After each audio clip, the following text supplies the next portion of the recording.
With 5 minutes remaining in the first period of the Ducks vs. Panthers game, Reinhart was given a 5-minute major and a game misconduct for kneeing Lundestrom.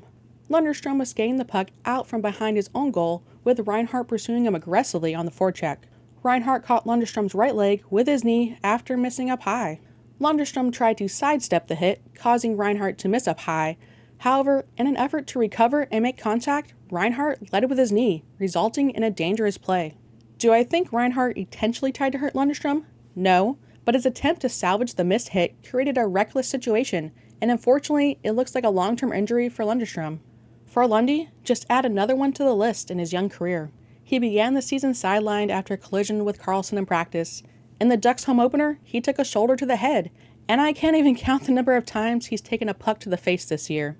Last season, he spent most of the season recovering from Achilles injury he got during the offseason. That's not even talking about his concussions in previous years. Despite being only 25, Lundestrom's injury history is becoming very scary. Remarkably, Lundestrom has only missed 2 of the 46 Ducks games this season, contributing 4 goals and 3 assists for 7 points. That's more than I thought, to be honest. Unfortunately, it looks like he'll miss much more time.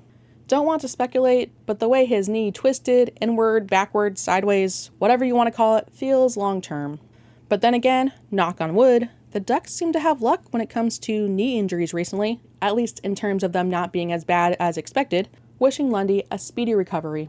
As for Reinhart, he has no prior fines or suspensions in his career, but this incident feels deserving of some form of discipline. That said, spin that Department of Player Safety wheel, cause who knows? They will probably be too busy dealing with McDavid's suspension, right? Besides the terrible-looking Lundestrom injury, the Ducks had a solid start at 5-on-5 play. Let's not talk about the 7 minutes of power play time that went to waste. Though on the bright side, it didn't seem to kill their momentum like usual. Though there were few whistles in the first, the Ducks generated the better scoring chances throughout, highlighted by McTavish's partial break. The second period started with another injury scare, this time involving Terry. He was okay and played the rest of the game, so hopefully nothing comes from it, cause the Ducks are a completely different team without him. The Panthers took control in the second as they outshot the Ducks 22-14. They earned a power play where they hit a post, but the Ducks did kill it off, and the Ducks even got a shorthanded breakaway, but Vatrano couldn't finish it on either the first or the third attempt. Shortly after, the Panthers earned another power play and hit another post, which was closer than the first time. Gibson may have even gotten a piece of it. Unfortunately, after the penalty kill, the Panthers broke through. A tic-tac-toe play at the blue line, and the shot snuck through Gibson. A squeaker from Gibson, and he knows it based on how he reacted. It was close to being offsides, but the Ducks video coach, who is perfect this year, didn't challenge, so I'll trust him. The only man that should still have a job, to be honest.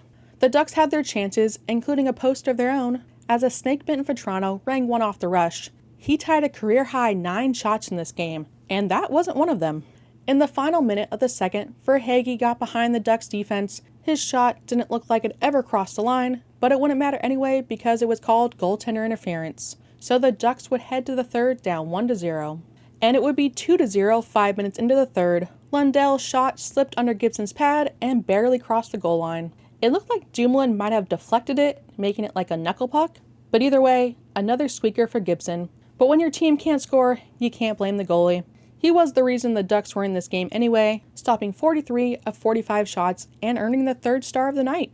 Yeah, spoiler, the Ducks got shut out again as Knight stopped all 34 shots. That's actually a lot of shots for the Ducks. Granted, none of them were dangerous or worth talking about in the third. The Panthers hit another post with Gibson pulled, and Knight even tried for the goalie goal, but he'll have to settle for an assist as Forsling netted the empty netter with 6 seconds left. Ducks lose 3-0. Looking at the road trip, we knew it was going to be tough, but it was just pathetic. With 2 days off, changes need to be made. One of those changes could be Zegras returning, as he should be nearing the 6-week mark of his 6 to 8 week recovery. Z is basically our only hope for our power play at this point.